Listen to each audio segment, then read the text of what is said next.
పాకిస్తాన్కి ఇప్పుడు పెద్ద సమస్య ఏంటంటే రవిగాంచని చోట కవిగాంచును అంటారు. కవులు సూర్యోదయం సూర్యరశ్మి కూడా పడని ప్రాంతాల గురించి కూడా వాళ్ళ ఊహల్లో ఆలోచించి కవితలు అల్లుతారు. మన సైన్యం పాకిస్తాన్లో పాకిస్తాన్ సైన్యానికి కూడా తెలియని ప్లేసులను కూడా మనం టచ్ చేస్తున్నాం. అంత స్ట్రాంగ్గా ఉంది.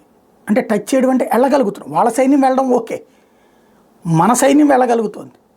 పేల్చొస్తుంది, కాల్చొస్తుంది, చూసి రమ్మంటే కాల్చి వచ్చే రకం అంటారు కదా, అట్లుంది.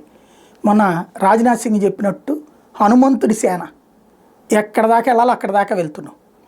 అదే వాళ్ళు విఫలమవుతున్నారు. మనం లాహోర్ మీదకి వెళ్ళాం, ఇస్లామాబాద్ మీదకి వెళ్ళాం, కరాచీకి వెళ్ళాం. వాళ్ళ ప్రముఖమైనటువంటి ప్రదేశం ఇది సేఫ్ అనేది లేదు. దేన్నైనా కొడుతున్నాం, ఇక్కడ కూర్చుని కొడుతున్నాం. అంత బిత్తరపోతుంది. మిస్సైళ్ళు వేస్తున్నామా, డ్రోన్లు వేస్తున్నామా, ఏదేసినా వాళ్ళు సస్తున్నారు. మన దగ్గర 80% సక్సెస్ అయితే వాళ్ళు 20% ఫెయిల్ అవ్వట్లేదు. నేను అంటలేదు ఫెయిల్ అని, 20% సక్సెస్. వాళ్ళ సక్సెస్ రేట్ 20%, మన సక్సెస్ రేట్ 80%.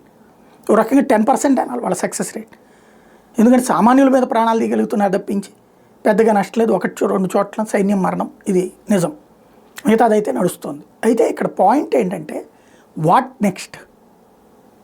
వాళ్ళ ప్రధాన నగరాల మీద మనం దెబ్బకొట్టాం కాబట్టి ఢిల్లీ మీదకి వెళ్ళే ప్రయత్నం చేస్తారు. అందుకని ఢిల్లీలో అలర్ట్.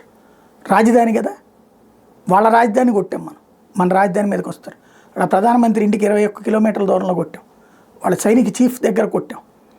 కాబట్టి ఇక్కడ కూడా ఏదో చేయాలన్న ప్రయత్నం జరుగుతుంటుంది. అందుకే ఢిల్లీ అలర్ట్గా ఉండాలి.